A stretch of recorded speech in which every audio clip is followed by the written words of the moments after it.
आज इस वीडियो में दोस्तों हम बात करेंगे, साइंस का टॉपिक है, वेरी इंपॉर्टेंट टॉपिक है, मानव शरीर के तंत्र की बात करेंगे, जिसमें दोस्तों आज हम डिस्कस करेंगे पाचन तंत्र को, डाइजेशन सिस्टम। ये वेरी इंपॉर्टेंट टॉपिक है साइंस का और काफी लोगों ने रिक्वेस्ट करा था, तो फाइनली आज हम इस टॉपिक पर डिस्कस करेंगे फ्रेंड्स। साथ में एक very important question answer set भी लगाएंगे जो प्रीवियसली इस टॉपिक से क्वेश्चंस पूछे गए हैं। तो काफी अच्छे से मैंने समझाया, इसको डायग्रामेटिकली समझाया, आपको बहुत अच्छे समझ में आएगा और 100% आप अगर इस वीडियो को देखेंगे तो इस टॉपिक से कोई क्वेश्चन आएगा तो आप सॉल्व करके आएंगे एग्जाम में। चलिए फ्रेंड्स, हम वीडियो को स्टार्ट। दोस्तों, मानव शरीर के तंत्र में अलग अलग टॉपिक्स आते हैं, जैसे पाचन तंत्र, श्वसन तंत्र, तंत्रिका तंत्र जिसमें मस्तिष्क के बारे में वर्णन है, और रक्त परिसंचरण तंत्र। ये चार जो टॉपिक हैं ये एक एक करके हमको समझना होंगे, तो हम मानव शरीर के सारे तंत्र को अच्छे समझ जाएंगे। और भी होते हैं बट ये चार इंपॉर्टेंट है जिससे क्वेश्चंस बनते हैं। तो आज के लेक्चर में हम पाचन तंत्र को अच्छे समझ रहे हैं, डाइजेशन सिस्टम को समझ रहे हैं, उसके बाद हम श्वसन तंत्र, तंत्रिका तंत्र और रक्त परिसंचरण तंत्र को समझेंगे। एक एक करके सारे वीडियो भी आने वाले हैं, आप बिल्कुल निश्चिंत हो जाइए। सबसे पहले हम पाचन तंत्र को डिस्कस करते हैं। चलिए दोस्तों मैं आपको सबसे पहले एक इंपॉर्टेंट पॉइंट बता देता हूँ। हम खाना खाते हैं, खाना खाने के बाद जो हमारा खाना होता है वो बॉडी में जाता है और पाचन उसकी क्रिया होती है। तो अलग अलग पार्ट्स होते हैं बॉडी के, वो इस खाने को पचाते हैं। तो उन सब पार्ट्स में एक चीज कॉमन होती है, वो मैं आपको बताता हूँ क्या होता है। अगर आप ये थोड़ा सा एक लाइन समझ लेंगे तो आपको पूरा, जब मैं सिस्टम पूरा समझाऊंगा तो आपको बहुत अच्छे से समझ में आएगा। ठीक है, तो देखिए, ग्रंथियां होती है हमारी बॉडी में, इनको इंग्लिश में बोला जाता है ग्लैंड्स। ये ग्रंथियां हमारी बॉडी में अलग अलग पार्ट्स में पाई जाती हैं और ये ग्रंथियां क्या करती हैं, रस का स्त्रावण करती हैं। ग्रंथियों से क्या निकलता है, रस निकलता है, और इन रसों में क्या होता है दोस्तों, एंजाइम्स होते हैं। और यही एंजाइम जो होते हैं ये हमारे क्या करते हैं, भोजन को पचाते हैं। मतलब एंजाइम का काम होता है कि भोजन जो हम खाते हैं वो बड़े बड़े एटम में होता है, बड़े बड़े अणुओं में होता है, उसको तोड़ने का काम जो होता है छोटे छोटे पार्ट्स में, वो होता है एंजाइम का काम होता है। तो ध्यान रखिएगा, भोजन पचाने का काम जो करते हैं वो कौन करते हैं, एंजाइम्स करते हैं। ये अलग अलग पार्ट्स में होते हैं, इन्हीं को हम आज डिस्कस करेंगे और इन्हीं से क्वेश्चंस बनते हैं। ठीक है, तो चलिए हम चलते हैं। अब मैं आपको पूरी प्रोसेस समझाता हूँ। देखिए, ये एक ह्यूमन बॉडी है और ये आपको अंदर का पूरा हमारा बॉडी का एक एक छोटे छोटे पार्ट्स नजर आ रहे होंगे। तो फ्रेंड्स, एक एक करके ध्यान से पहले आप प्रोसेस समझ लीजिए। मान लेते हैं आपको ये ब्लैक कलर का कोई खाना है, ठीक है, और किसी भी मनुष्य ने वो खाना खाया, तो वो मुंह से होता हुआ दोस्तों जाता हुआ, ग्रसनी से होता हुआ ये गया यहाँ पर, ये आ गया हमारा अमाशय, अमाशय से निकला और छोटी आंत में गया। छोटी आंत में काफी देर तक रहता है खाना हमारा सबसे, उसके बाद बड़ी आंत में होते हुए एनस से ये एग्जिट हो जाता है। ठीक है, तो ये खाने की एक प्रोसेस होती है पूरी, यहाँ से ट्रेवल करता है पूरा हमारे बॉडी में। अब मैं आपको एक एक छोटी छोटी बातें बताता हूँ हर पार्ट्स के बारे में, जिनसे क्वेश्चंस निकल के आते हैं। तो देखिए, सबसे पहले स्टार्ट करते हैं हम मुंह से। दोस्तों, हमारे मुंह में जो लार होती है उसके अंदर एक एंजाइम पाया जाता है, टाइलिन नामक एंजाइम। कौन सा, टाइलिन। ये टाइलिन नामक एंजाइम जो होता है ये क्या कर देता है, खाने से अच्छा घुल जाता है और स्टार्च का पाचन करता है। किसका करता है, पाचन, स्टार्च का पाचन करता है, मतलब मार्ट को माल्टोज में कन्वर्ट कर देता है। तो ये डायरेक्टली क्वेश्चंस पूछते हैं एग्जाम में कि लार में कौन सा एंजाइम होता है, तो टाइलिन होता है। तो सबसे पहले स्टार्टिंग की प्रोसेस है, आप ध्यान समझना एक एक करके। उसके बाद जब खाना यहाँ से मुख से होते हुए, ग्रसनी से होते हुए कहाँ जाता है, फिर अमाशय में आता है। कहाँ पर आता है दोस्तों, अमाशय, स्टमक में आता है। अमाशय में आ जाता है, उसकी प्रोसेस आप समझिए कि यहाँ पर क्या होता है। अमाशय में दोस्तों ध्यान रखिएगा, जो खाने में प्रोटीन होता है उस प्रोटीन का पाचन जो होता है वो कहाँ होता है, अमाशय में होता है, मतलब स्टमक में होता है। तो देखिए, ध्यान से सुनिएगा, इसकी दीवारों पर गैस्ट्रिक ग्रंथियां होती हैं। कौन सी होती हैं, गैस्ट्रिक ग्लैंड्स होती हैं। इसको हिंदी में बोला जाता है जठर ग्रंथि। इससे कौन सा रस निकलता है, गैस्ट्रिक रस निकलता है। मैंने आपको बताया था ग्रंथियां जो होती है वो रस निकालती हैं और रसों में क्या होता है, एंजाइम होता है और वही खानों का पाचन करता है। ठीक है, तो गैस्ट्रिक ग्रंथि जो है उससे गैस्ट्रिक रस निकला और इस गैस्ट्रिक रस में क्या क्या होता है दोस्तों, HCl होता है, हाइड्रोक्लोरिक अम्ल होता है, पेप्सिन एंजाइम होता है और रेनिन एंजाइम होता है। तो दो एंजाइम इसके अंदर होते हैं, पेप्सिन और रेनिन। समझ में आया आपको। अब ये पेप्सिन नामक जो एंजाइम होता है इसका बहुत इंपॉर्टेंट रोल रहता है, क्योंकि ये क्या करता है, प्रोटीन को पेप्टॉन्स में कन्वर्ट कर देता है। किस में कन्वर्ट कर देता है, पेप्टॉन्स में कन्वर्ट कर देता है, पेप्सिन नामक एंजाइम। ठीक है, और ये पेप्टॉन्स और कुछ प्रोटीन जो होते हैं फिर ये अमाशय से आगे निकलते हैं। ठीक है, अमाशय से एग्जिट होते हैं और किधर जाते हैं, देखिए दोस्तों, ये आपको ऑरेंज कलर का पार्ट दिख रहा है, ये है छोटी आंत, इसको बोला जाता है स्मॉल इंटेस्टाइन। अमाशय से छोटी आंत में जब खाना जाता है, ऑलमोस्ट अमाशय में यहाँ पर खाना जो होता है उसका पाचन हो जाता है। उसके बाद ये जो जाता है छोटी आंत में, इससे पहले यहाँ पर आकर कुछ रस इससे मिलते हैं, जूस इससे मिलता है। कहाँ पर मिलता है, बिल्कुल छोटी आंत के पॉइंट पर। तो मैं आपको बताता हूँ कौन सा दो अलग अलग टाइप के जूस होते हैं वो। देखिए, ये आपको दिख रहा है, ये पोर्शन होता है लीवर का, इसको बोला जाता है यकृत। यकृत में दोस्तों क्या होता है, ध्यान रखिएगा, अलग अलग टाइप की कोशिकाएं होती हैं और ये कोशिकाएं जो होती हैं ये स्त्रावित करती हैं पित्तरस। कौन सा? पित्तरस, जिसे बोला जाता है इंग्लिश में बॉइल।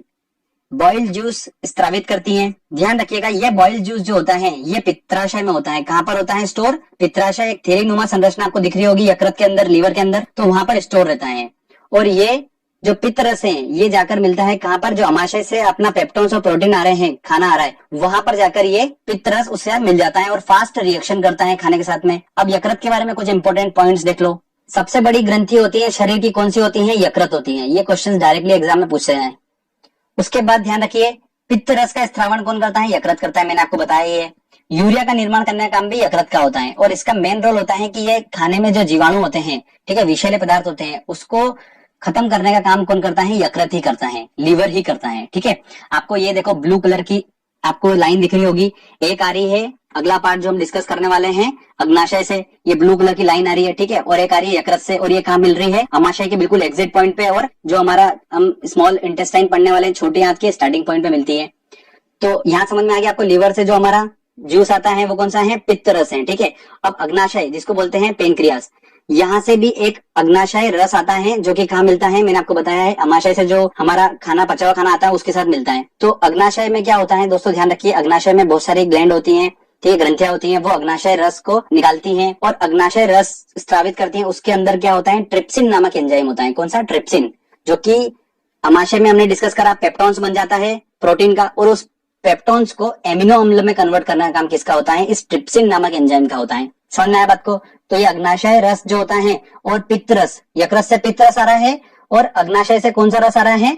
अग्नाशय रस आ रहा है, और ये आके कहाँ मिल रहे हैं? अमाशय से जो भोजन छोटी आंत में जा रहा है, आपको देखो एक ब्लू कलर की लाइन दिख रही होगी जो अमाशय के एग्जिट पॉइंट पे मिल रही है, यहाँ पर ये उससे आके फास्ट रिएक्शन करती है, जो हमने खाना खाया उसके साथ में, जो पचा हुआ खाना यहाँ से आता है अमाशय से, उसके साथ में फास्ट रिएक्शन करती है।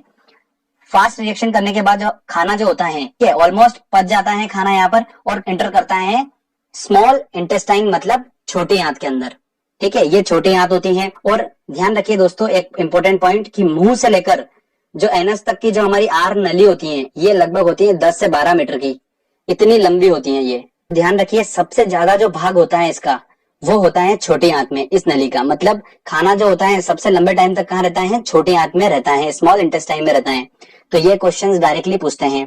अब खाना यहाँ पर आ गया, कहाँ पर? छोटी आंत में। तो यहाँ पर इसकी जो दीवारें होती हैं छोटी आंत की, इसमें बहुत सारे एंजाइम्स होते हैं, और ये क्या करते हैं, यहाँ पर मेनली क्या होता है, जो पचा हुआ खाना आता है उसका अवशोषण यहाँ पर होता है। मतलब उसके अंदर से जल और खनिज लवणों का अवशोषण होता है, कहाँ पर? छोटी आंत के अंदर।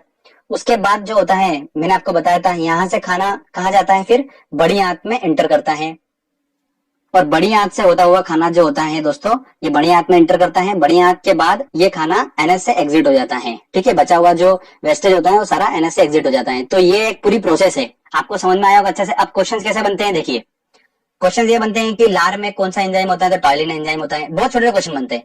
हाइड्रोक्लोरिक अम्ल जो होता है वो कहाँ पर पाया जाता है? तो वो अमाशय में पाया जाता है, स्टमक में। ये क्वेश्चन बनते हैं। पेप्सिन जो होता है वो प्रोटीन को काय में कन्वर्ट करता है? पेप्टॉन्स में। प्रोटीन जो होता है पूरी प्रोसेस में काय में कन्वर्ट हो जाता है, तो एमिनो अम्ल में कन्वर्ट हो जाता है। तो ये छोटे छोटे क्वेश्चन पूछते हैं। ये हमको सिस्टम आपको बहुत आसानी समझ में आया होगा। मैंने छोटे छोटे पार्ट्स बताया और इंपॉर्टेंट पॉइंट बताए।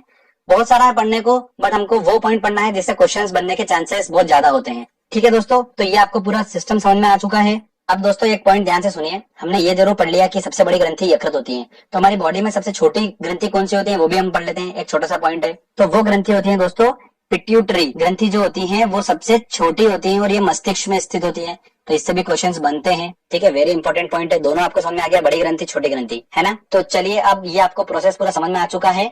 अब मैं आपको लगाता हूँ दोस्तों क्वेश्चन आंसर टेस्ट, और कितनी आसानी से आप क्वेश्चन सॉल्व कर लेंगे देख लेना। आप एक बार अच्छे से लेक्चर को समझ लीजिए, अच्छे से नोट्स बना लीजिएगा। पहले एक बार आराम से समझ लीजिए, उसका नोट्स बना लेना और क्वेश्चन आंसर टेस्ट लगाइए। देखते हैं कितने क्वेश्चन सॉल्व करते हैं हम। पहला क्वेश्चन है दोस्तों हमारा, मानव शरीर में पाचन का अधिकांश भाग किस अंग में संपन्न होता है? देखिए मैंने आपको बताया था कि पाचन का जो सबसे अधिकतम भाग होता है वो कहाँ पर होता है? छोटी आंत में होता है। जो आर नली होती है सबसे लंबी कहाँ पर होती है? छोटी आंत में उसका पार्ट होता है। तो खाना जो अधिकांश भाग पाचन का जो होता है वो कहाँ पर होता है? छोटी आंत में। तो सी आंसर होगा। पाचन तंत्र का हिस्सा नहीं है, कौन सा पार्ट पाचन तंत्र का हिस्सा नहीं? देखिए यकृत है, पित्राशय बिल्कुल है और आंत बिल्कुल है, बट कार्निया नहीं है। तो इसका आंसर आ गया सी आंसर। अधिकतम पोषक तत्व रक्त में कहां से अवशोषित किए जाते हैं? देखिए अवशोषण करती है छोटी आंत, तो इसका आंसर लगेगा सी आंसर। आगे और क्वेश्चन देखते हैं। अगला क्वेश्चन आता है दोस्तों, लार में कौन सा एंजाइम होता है? देखिए लार में मैंने आपको बताया था टॉलिन नामक एंजाइम होता है, और मैंने आपको बताया था ये स्टार्च का पाचन करता है। ठीक है, मुंह के अंदर क्या होता है? स्टार्च का पाचन होता है, तो इसका आंसर लगेगा बी आंसर। पेट में भोजन पचाने के लिए निम्नलिखित में से किसकी खास आवश्यकता होती है? देखिए हवा, पानी, एंजाइम, खनिज, तो आंसर लगेगा इसका सी आंसर, एंजाइम की आवश्यकता होती है। लार किसके पाचन में सहायक होती है? देखिए प्रोटीन, स्टार्च, वसा और फाइबर, तो स्टार्च के पाचन में लार सहायक होती है। इंपॉर्टेंट क्वेश्चन है बहुत, तो इसका आंसर होगा बी आंसर। चलिए आगे और क्वेश्चन देखते हैं हम। मानव के अमाशय में एक्स अम्ल उत्पन्न होता है जो भोजन के पाचन में सहायक होता है, तो ये एक्स है। कौन सा अम्ल यहाँ पर उत्पन्न होता है? एसिटिक अम्ल, मेथेनोइक अम्ल, हाइड्रोक्लोरिक अम्ल, HCl या सिट्रिक अम्ल? तो मैंने आपको बताया था दो एंजाइम होते हैं यहाँ पर। कौन कौन से होते हैं दो एंजाइम? पेप्सिन और रेनिन, प्लस साथ में HCl भी होता है, गैस्ट्रिक रस से निकलता है ये, तो गैस्ट्रिक रस में होता है ये, तो इसका आंसर क्या लगेगा? C answer, HCl। अगला क्वेश्चन है, पचे हुए भोजन में विषैले पदार्थ कौन सा अंग चूषण करता है? तो वो करता है यकृत। मैंने आपको बताया जीवाणुओं का खत्म करता है, किसका काम होता है? यकृत का। अगला क्वेश्चन है, पेप्सिन एक है, पेप्सिन एक क्या है? हार्मोन, विटामिन, खनिज या एंजाइम? तो एंजाइम है, इसका आंसर लगेगा डी आंसर। चलिए आगे और क्वेश्चन देखते हैं। पाचन क्रिया में प्रोटीन निम्नलिखित में से किस पदार्थ में बदल जाते हैं? तो प्रोटीन काय में चेंज हो जाता है, वसा, ग्लूकोज, शर्करा, एमिनो अम्ल, तो एमिनो अम्ल में चेंज हो जाता है। वेरी इंपॉर्टेंट क्वेश्चन है दोस्तों, ध्यान रखिएगा। पित्त निम्न में से किसके द्वारा पैदा किया जाता है? देखिए पित्त जो होता है वो यकृत की कोशिकाओं से स्रावित होता है, तो इसका आंसर क्या लगेगा? ए आंसर लगेगा इसका, और ये स्टोर्ड होता है पित्ताशय में। अगला क्वेश्चन है, पित्त जो होता है वो कहाँ जमा होता है? देखिए वही क्वेश्चन आ गया, पित्त जो जमा होता है वो कहाँ पे? पित्ताशय में जमा होता है, गल ब्लेडर में जमा होता है, तो इसका आंसर लगेगा ए आंसर। ठीक है फ्रेंड्स, तो इस तरीके के ये मैंने आपको क्वेश्चंस कराए हैं, काफी क्वेश्चंस और हैं और पूछे जाते हैं, बहुत सारे क्वेश्चन है, पर आपका ये जो टॉपिक मैंने आपको समझाया है इससे आउट क्वेश्चन नहीं जाएगा। अगर पाचन तंत्र से क्वेश्चन आता है तो ऑलमोस्ट हमने बहुत अच्छा टॉपिक कवर करा है। प्रैक्टिस करिए दोस्तों, टेस्ट लगाइए, मेहनत करिए, सफलता जरूर मिलेगी। अगर आपको ये वीडियो अच्छा लगा है तो जल्दी से इस वीडियो को लाइक करिए, दोस्तों के साथ शेयर करिए और कमेंट करके बताइए आपको वीडियो कैसा लगा। अगर आपने अभी तक चैनल को सब्सक्राइब नहीं करा है तो जल्दी से प्लीज चैनल को सब्सक्राइब